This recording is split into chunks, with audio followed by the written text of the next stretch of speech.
are here also being activated with Power to the People, Energy Justice in Motion. This is a continuation almost of our first webinar that we had last month, which was also on energy justice, or solar for us by us. And so Good evening, everyone. I am Barbara Bowling Williams, State President of the NAACP. Welcome to Energy Justice in Motion Part 2. The shared conversation we will have this evening is centered around the burdens that Black and Brown communities experience as it relates to energy and utilities, such as high electric bills, pollution, and the related and resulting health problems associated therewith, such as asthma and cancer. Oftentimes, community in which we live are attended to last whenever there is a health crisis or emergency. Remember recently, Texas? And again, last to be included and underrepresented in the green energy jobs that are being created. These are just some of the things we want you to think about as you listen to the presentations and later participate in the breakout sessions. I encourage you to complete the survey that will be available following this session. It will place you in a drawing to be one of 10 people to possibly have your utility bill paid for 1 month, up to $250. My earring fell. Finally, if you are not a member of the NAACP, I invite you to join us in the work that we do. Put your name and number in the chat and someone will contact you. Let's get to work. we're going to just be reviewing some definitions. And some of these definitions we started to talk about in the webinar, but we also wanted to just give a recap and also go into some principles a little bit further. Next slide, please.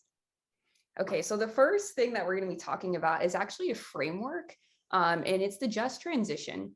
And so the just transition, and we're going to actually zoom in on a bit more in this next slide.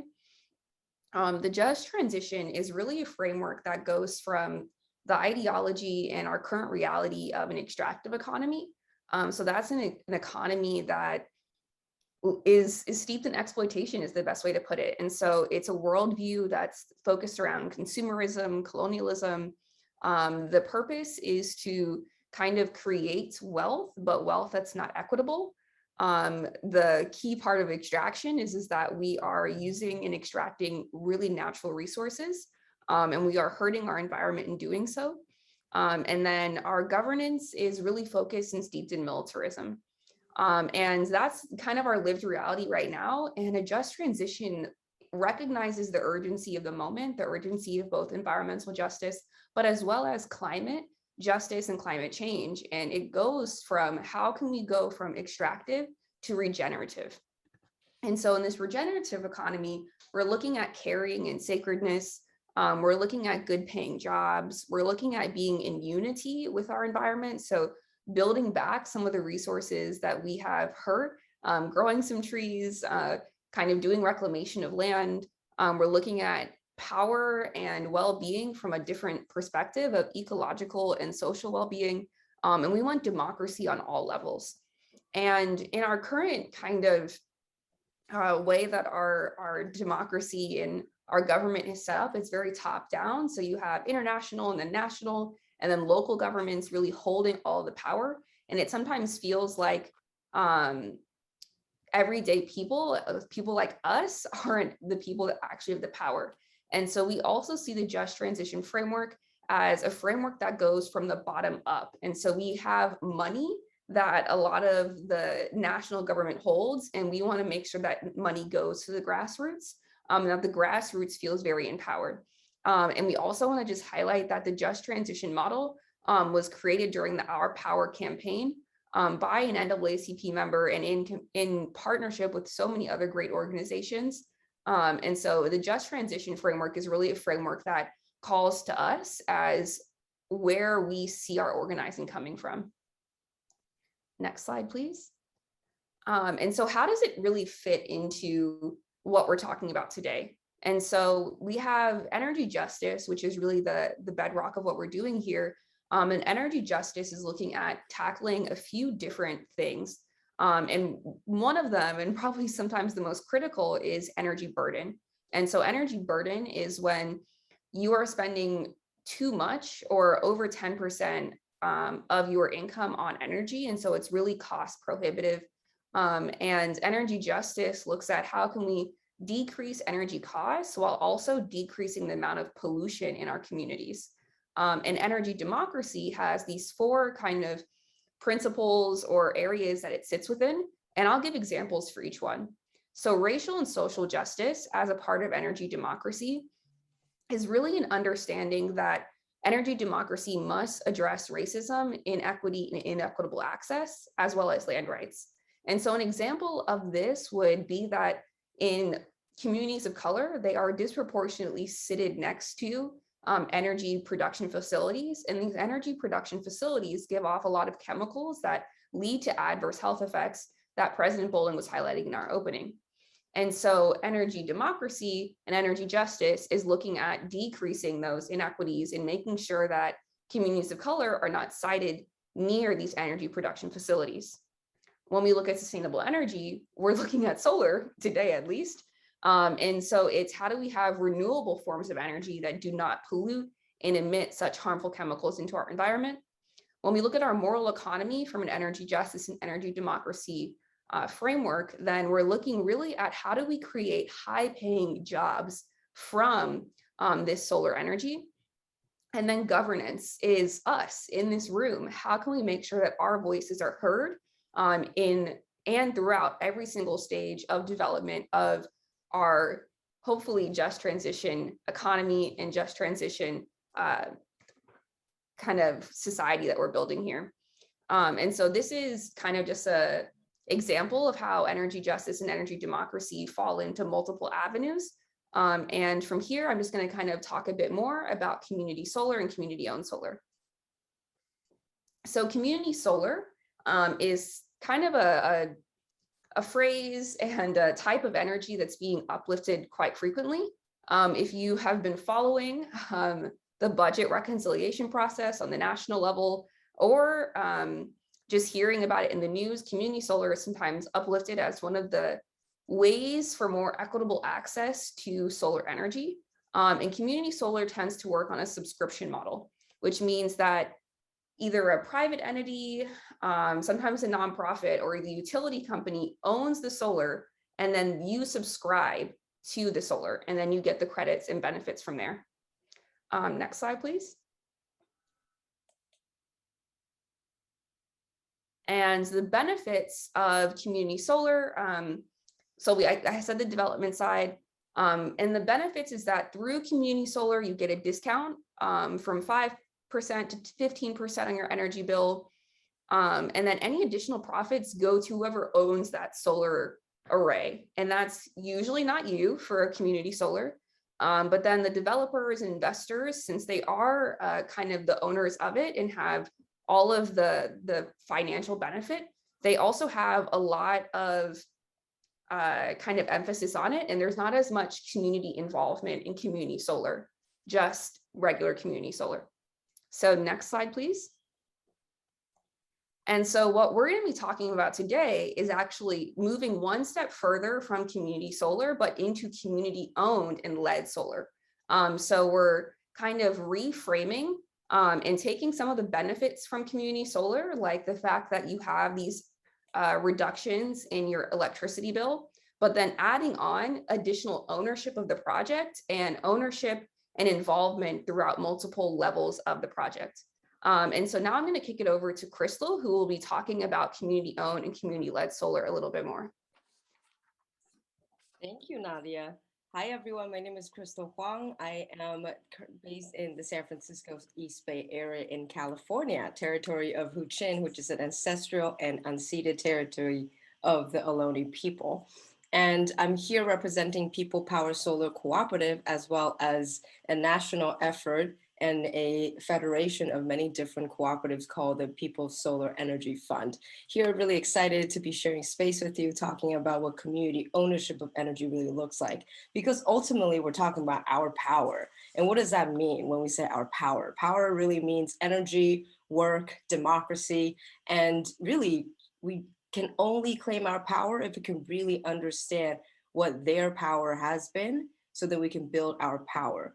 And in many ways, what we're talking about today, as President Bowling has said, when we're facing high energy bill, facing pollution, and then the resulting health crises, it's really about how can we actually assess the energy system, as energy is a strategic point of intervention for transformation, for us to go through that just transition framework that Nadia mentioned. So what I'm about to do for the next few minutes is basically show you what does that look like, looking at the actual project. So let's go through really quickly just to show you how does energy actually build power, energy, work, and democracy.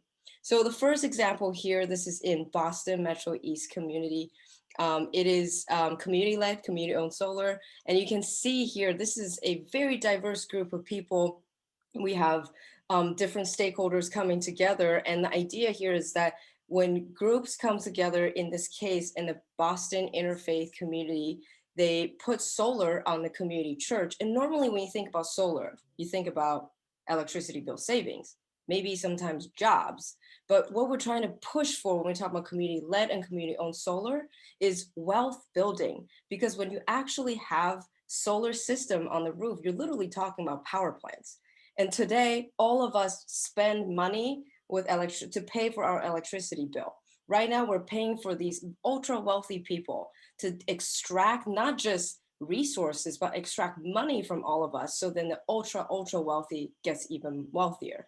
But what if we can actually build these power plants in the form of solar panels in our community, where we can actually start to look at money in a way that actually generates revenue and look at the cash flow and work together. So in this case, on this church, they put solar on the church, but it's not just about electricity bill savings for the church.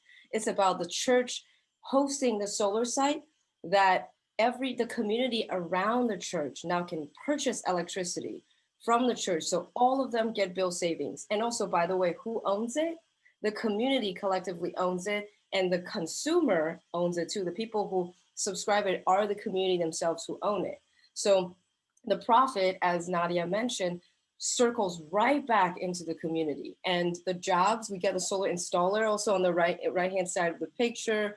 We have some customers also in here. We got the priest, we got the pastor, and then we have the co-op member, and all of them are co-op members coming together. They have the democratic representation, all coming together, building this lines of solidarity to build wealth. That's just one example in Boston. Let's look at the next example.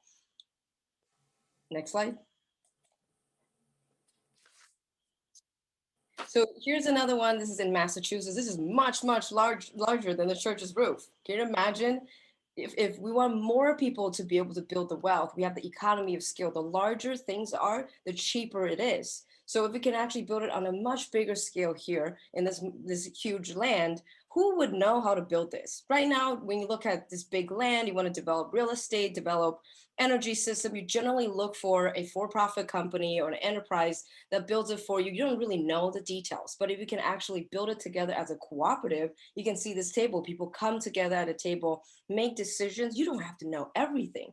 We all know a little bit of everything. Some people know a whole lot about financing. Some people know a whole lot about installing, about job training. And some people know a whole lot about getting people together to have share food and have a good time together to actually talk about what we want to happen in our community. So here we have a 2.3 megawatt of community solar where in Western Massachusetts, 160 community members not only get electricity bill savings, they also get to own this and actually talk about shared wealth in this too. And let's look at another example. So this now we're traveling to the Midwest, closer to home here in Minneapolis, the Shiloh Temple. This is also on another house of worship. This is in Minneapolis, where they have 204 kilowatt of rooftop solar. Similar example as the one that I mentioned before. And so this church pastor is here doing a ribbon cutting event back in 2018. This is a really exciting project because this is one of the very first project in Minnesota that is actually owned by the community and driven by the community. They have the community members who are actually learning how to build solar system and then become the board member of the cooperative and actually start to have ownership together and make decisions. We're talking about, again, power is not just energy, work, but also democracy. Next slide. And here's another example, also in Minnesota. This is another really large system. This is 1.3 megawatt ground mounted community solar array. This is in Faribault in Minnesota. And this actually just came online last year. So this is also another exciting thing. This is in rural area. And they figure out how to work together, from the landowners to the contractor, and people come together, form cooperatives, and talk about wealth building.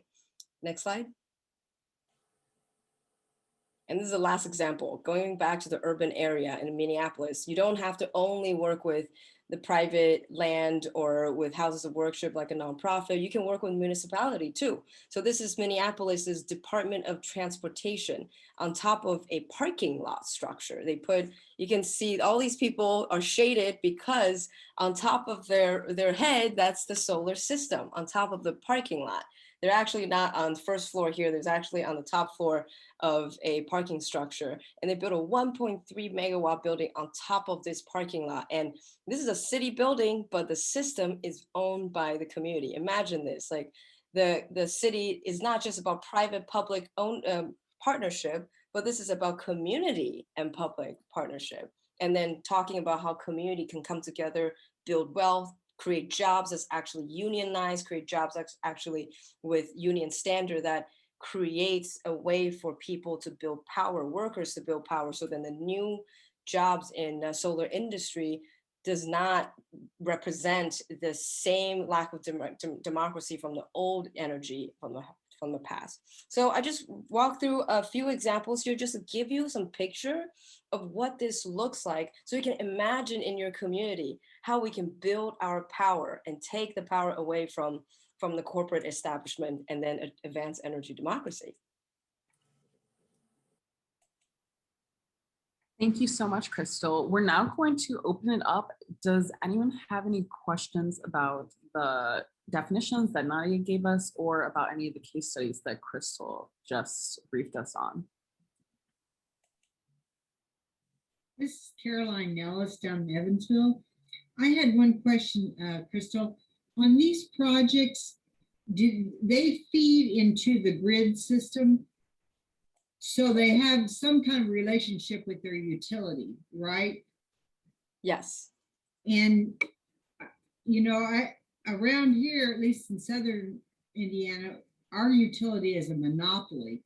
And I just don't know how much they're going to feel excited about sharing the power. I question that. I hope we have a plan for getting around that. It's a perfect question. Thank you so much. And we have many ways to answer that question. So first, I'll share that in Minnesota, it's also a regulated state where they also deal with monopoly as well. And you basically have to build the people power to contact your public service commission or public utilities commission to actually create the shared solar law that makes this possible. It's really easy for us to want to just kind of avoid the problem and say, okay, well, the investor-owned utilities are resisting so much, let me just try to go off grid. But we have to understand that the grid is a shared infrastructure that we're literally sharing electrons. I can't say that it was right or wrong. It's just a judgment. Be used the moment it is being created. So that's one thing we have to all remember, is that electricity has to be used the moment it is created, unless you put it in a battery.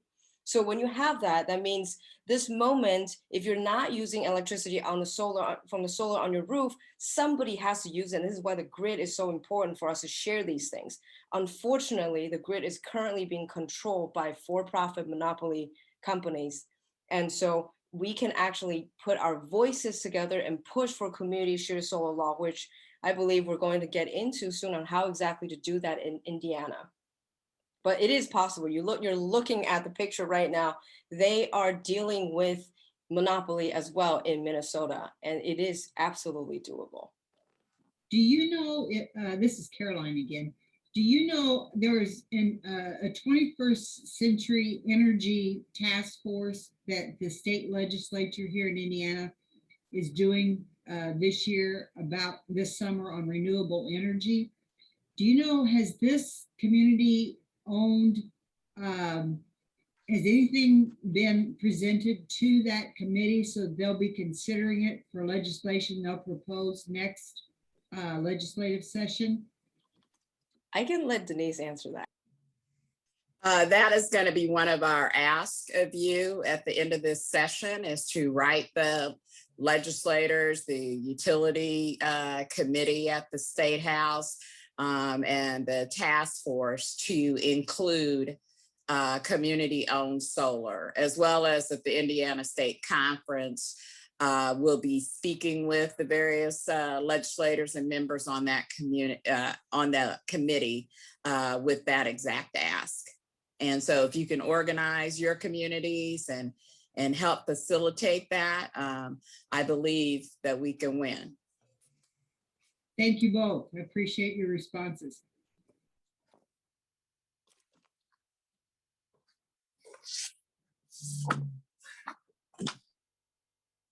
Wow, so deep into the pandemic, and I'm still on mute here. But if anyone has any last questions, we're about to break out into breakout groups, but we have time for maybe one last question before we do so.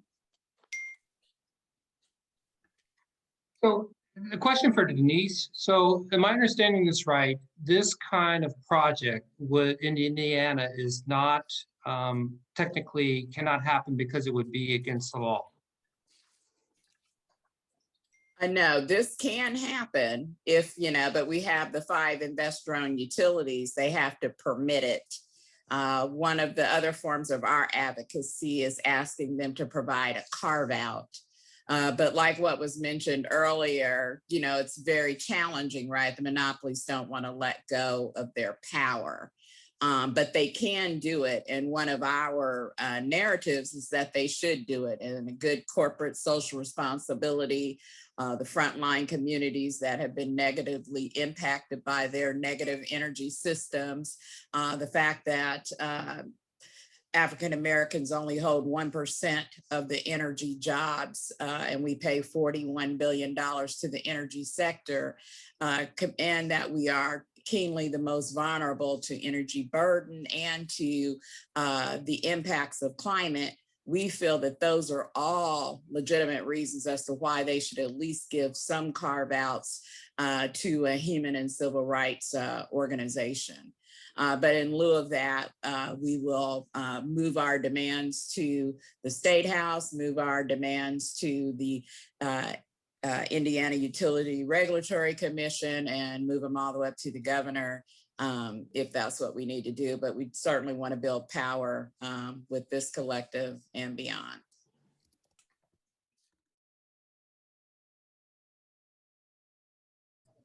Welcome back, everyone. We didn't want to leave. Yeah, we're having a really great discussion in our group. And yeah, I just want to, before we even jump into how do we build what's next, how do we create or manifest this vision that we were just sharing, I'm really interested in maybe just 1 to 2 minutes, maybe 2 or 3 people sharing some parts of their vision to the collective. So you can raise your hand, or you can just unmute if you would like to share just a sneak peek of what either your group was talking about or your vision yourself. So yeah, don't be shy. Whoever wants to go first, feel free to do so.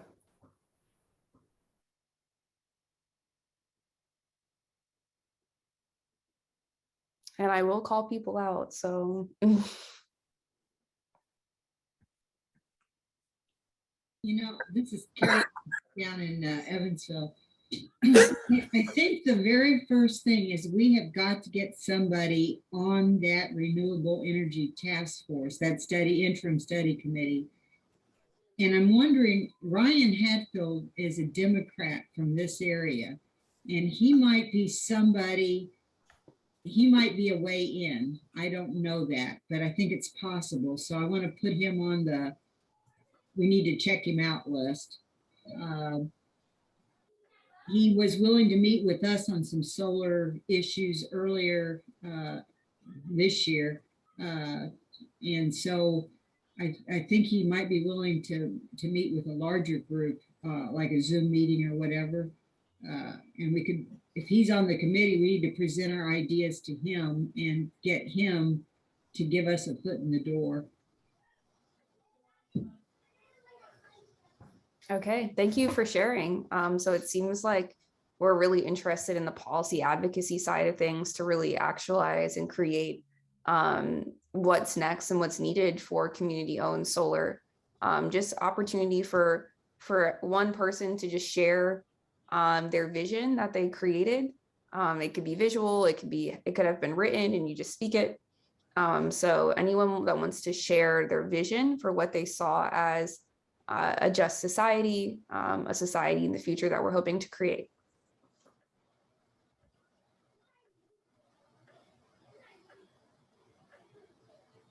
And Dr. Calvin, I see that you're off of mute if you want to go. Oh, sure. My vision, from what I gather, is that I like to see in our community where no one is, utilities are cut off because of lack of payment. Also, I like to see we start solar manufacturing, which would be able to employ more in our community. That we could find out the reason why on the south side of Fort Wayne that we have premature birth among our Black people, and why it's not helping anywhere else. I look at that being, to be clear, that we understand what's happening and we move forward, that we're able to make sure that our water is safe to drink, and that when we don't have to worry about our children going to schools with lead in the school water or anything like that nature. I look at a community where even where we're staying is done so efficiently that the very air that we breathe, that no longer do we have to worry about having asthma because of something that's in our community. That I look at it being clear, fresh, clear living. I would call it Mary. It was that, I forget that old picture. I almost called it Andy and Mayberry kind of living. A simple living, but a clear living. Wow, thank you so much, Calvin, for sharing. And I feel like that is, at least in the breakout group I was in, was something that we also had a really shared vision around. Clean air, clean communities is something that we all deeply want, and as well as energy affordability and making sure that everyone has equal access. So how do we create this vision? And on this board up here, I have, how do we build a justice transition and bring energy justice to Indiana? And I have a link tree, and we'll also drop this link tree in the chat. And the link tree actually brings us to kind of three different things that we're currently working on. And so one of the first things that we're working on is kind of just getting connected and continuing to foster and develop this space that we're currently in, whether it's through policy advocacy or it's through the direct development of our community-owned solar project. And so a little bit of a snippet and a historical framing on the NAACP Indiana State Conference. So for over 8 years, the Indiana State Conference of the NAACP Environmental and Climate Justice Committee has been bending the arc towards equity, justice, and resiliency across the state of Indiana and beyond, working on federal, state, and local advocacy. Informing all stakeholders that energy is a human and civil right. For example, in 2015, it was our advocacy that was instrumental in the defeat of House Bill 1320, distributed generation bill that sought to place a tariff for generating clean energy and sending it across the grid. The argument contended that people of color would be subsidizing those that are privileged to have solar. Simply, we testified that solar was good for our communities. Our current advocacy is working on House Bill 1220, which has now been morphed to the Indiana's 21st Century Energy Task Force that has been mentioned a few times today. Members of the Indiana Black Legislative Caucus championed an amendment that supports green zones / equitable investment districts to be studied. We really urge everyone to write your legislator and members of the Utility Committee and the Indiana Black Legislative Caucus to place community-owned solar within green zones for equitable investments in communities, as described in House Bill 1220, and to extend net metering and the value of net metering before it expires in July of next year. The second is to ask Duke Energy, Nabisco, CenterPoint, I&M, and Indianapolis Power and Light to provide a carve-out community-owned solar within their integrated resource plan, which is a plan that lays out their energy choices for the next 20 years and must be approved by the Indiana Utility Regulatory Commission. We actually have a petition for this latter part. And so if you can click to the next slide really quick, Ellie.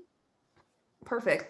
And so in this petition, we really are asking people to sign to get and put this pressure on our utility companies to create this carve out for community owned solar and community solar at large.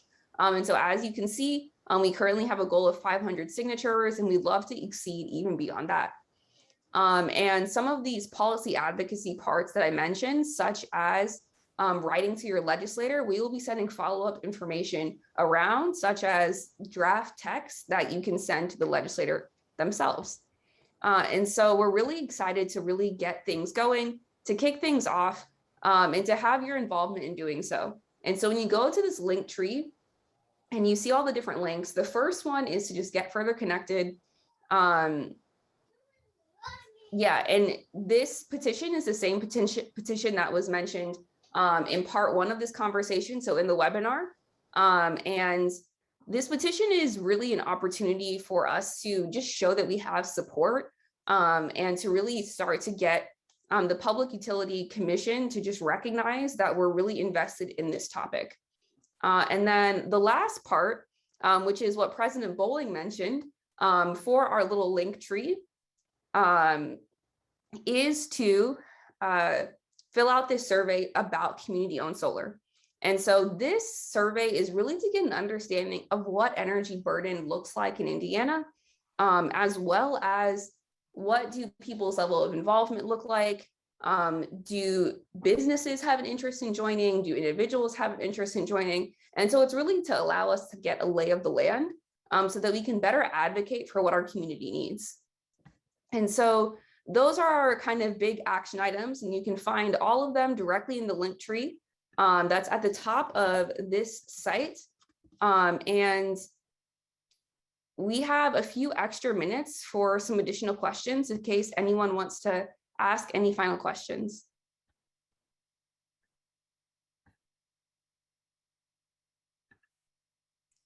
Go ahead, Marcia. You're on mute. You're on mute.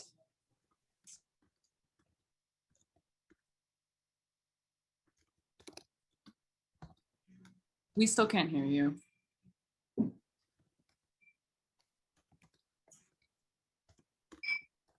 You can try and type your question in the chat and we can answer it there.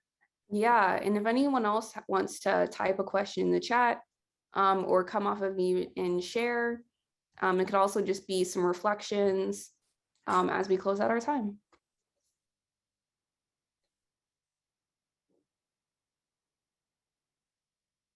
Okay, I asked, will you send an email with these links in it? Yes, we will. Thank you. You're welcome.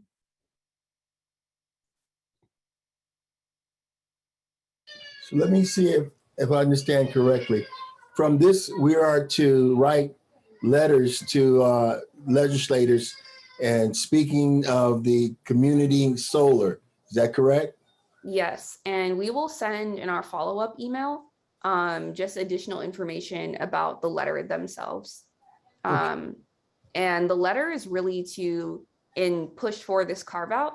And in case people don't really understand what a carve out is, When we have these like really large plannings around what our utility will look like or what our power and our electricity grid will look like, they plan them for up to 10, 20 years in advance based off of what our current demand for energy is. And they plan it all the way down to what specific source of energy will be feeding into what types of our electricity. And so when we ask for a carve out, we're really trying to make sure that of the 100% of electricity that's created, that 50, 60, 70, maybe even 100% is renewable energy. And of that, a specific amount is solar energy. And then of even the solar, a very significant portion of that is community-owned solar. And so the carve out is really creating space for our community-owned solar project to sit within.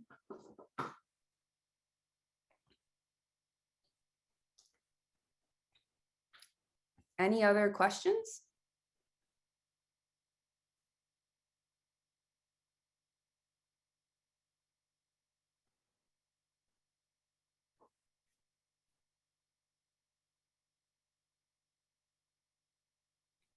Okay, well, thank you everyone